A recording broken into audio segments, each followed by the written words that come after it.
हर हर महादेव, जय भोलेनाथ। सावन का महीना शुरू होने वाला है और इस वर्ष यानी साल 2024 में सावन का महीना 22 जुलाई दिन सोमवार से शुरू हो रहा है।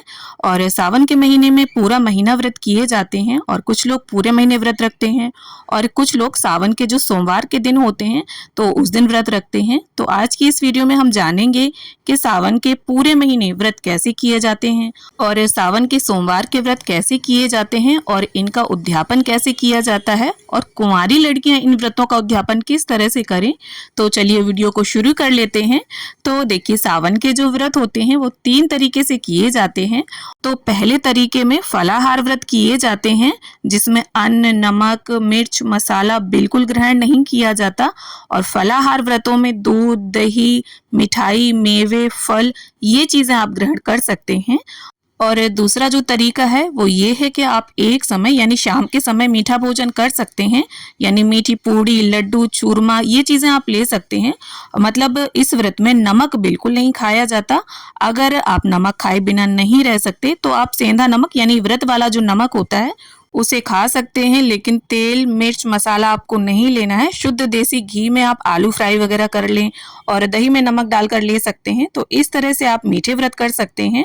और इसके अलावा जो तीसरा तरीका है उसमें आप एक समय साधारण शुद्ध सात्विक भोजन बिना प्याज लहसुन वाला कर सकते हैं, यानी कि पूरा दिन आप व्रत रहेंगे और शाम की पूजा आरती के बाद भोजन करेंगे। तो इस तरह से आपको जिस भी तरह का व्रत रहना है उसका संकल्प आप पहले दिन ही सुनिश्चित करके व्रत को आरंभ करेंगे कि आप किस तरह के व्रत रहना चाहते हैं। आप फलाहार व्रत रहना चाहते हैं या मीठे व्रत रहना चाहते हैं या सिंपल एक समय के भोजन वाला आप व्रत रहना चाहते हैं। तो जिस भी तरह का आपको व्रत रहना है आप पहले ही सोच लें और इसके बाद संकल्प लें। तो इसके लिए जब आप व्रत शुरू करेंगे तो सावन के पहले दिन स्नान आदि करने के बाद घर में जो मंदिर है उसमें जो भगवान शिव का आपने फोटो, प्रतिमा जो भी विराजमान कर रखी है उसके समक्ष आपको बैठ जाना है या खड़े हो जाना है और अपने सीधे हाथ में जल लेकर के कहना है कि हे प्रभु, मैं पूरे सावन माह आपके व्रत करना चाहता हूँ या करना चाहती हूँ, तो आप मेरे व्रत निर्विघ्न पूर्ण करने में मेरी सहायता करें। और हाथ के जल को भगवान शिव शंकर के समक्ष छोड़ देना है। तो इस प्रकार से सुबह संकल्प लेने के बाद फिर आपको पूजन करना है। और भगवान शिव शंकर का पूजन कैसे करना है उसकी वीडियोस मेरे चैनल पर आ चुकी हैं, आप एक बार जाकर देख सकते हैं। और पूजा अगर आप मंदिर जाकर करें तो बहुत अच्छा। पूरे सावन 1 लोटा जल और 1 बेलपत्र अगर आप शिव जी पर अर्पित करते हैं तो इससे अच्छा तो कुछ हो ही नहीं सकता। लेकिन अगर आप मंदिर नहीं जा सकते हैं, मंदिर आपके घर से दूर है या कोई समस्या है आपको, आपके बच्चे छोटे हैं या किसी भी तरह की कोई समस्या है, तो फिर आप घर पर बहुत ही सरल विधि से पूजन कर सकते हैं।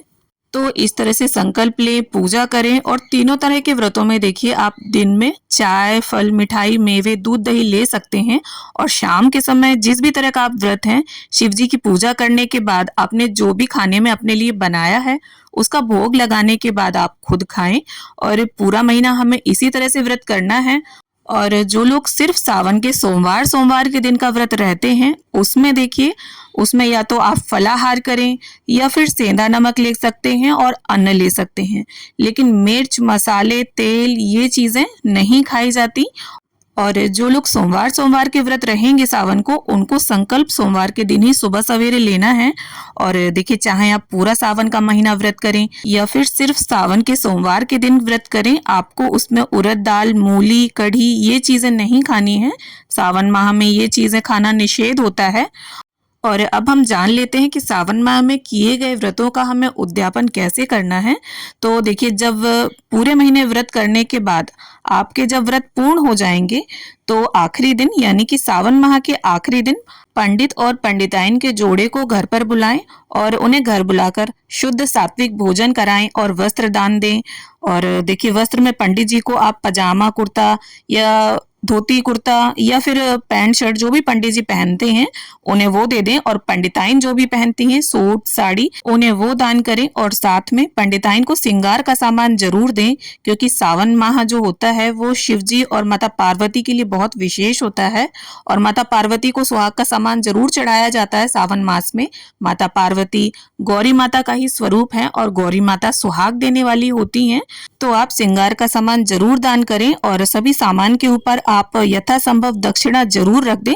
इससे अगर कुछ कमी होगी तो वो पूरी हो जाएगी। और पैर छूकर उनका आशीर्वाद लें। तो इस तरह से सावन माह के व्रतों के उद्यापन किए जाते हैं। और इसके अलावा अगर आप घर बुलाकर भोजन नहीं करा सकते पंडित पंडिताइन को, तो फिर आप भोजन की थाली लगा लें, मतलब भोजन बनाएं और थाली में निकाल कर उन्हें वस्त्र दक्षिणा जो भी आप देना चाहते हैं उनके घर जाकर देकर आ सकते हैं। या आप देखिए खाने का सूखा सामान जिसे सीधा भी बोला जाता है वो भी देकर पंडित जी को आ सकते हैं दक्षिणा के साथ में। और अगर देखिए कुंवारी लड़कियां व्रत करती हैं तो फिर देखिए वो शिव पार्वती जी का मंदिर में जाकर पूजन करें, शिव जी माता पार्वती को वस्त्र अर्पित करें, भोग चढ़ाएं और वहीं पर प्रसाद बांट दें। तो इस तरह से कुंवारी लड़कियां उद्यापन करती हैं। और अगर कुंवारी लड़कियां वस्त्र ना चढ़ा पाएं या फिर वस्त्र अर्पित ना करना चाहें तो शिव जी को जनेऊ और माता पार्वती को कलावा अर्पित करें और 1.25 किलो या 5.25 किलो प्रसाद बांटकर दक्षिणा अर्पित कर दें शिव जी को। तो इस तरह से सावन के व्रतों का उद्यापन कुंवारी लड़कियां कर सकती हैं। तो देखिए वैसे तो मैंने सावन के व्रतों से संबंधित संपूर्ण जानकारी आप सभी को देने की पूरी कोशिश की है इस वीडियो में, लेकिन फिर भी अगर आपके मन में कोई प्रश्न है तो मुझे कमेंट करें, मैं रिप्लाई देने की पूरी कोशिश करूंगी। अगर वीडियो अच्छी लगती है तो इसे लाइक करें, शेयर करें और मेरे चैनल को सब्सक्राइब कर लें इसी तरह के वीडियोस देखने के लिए।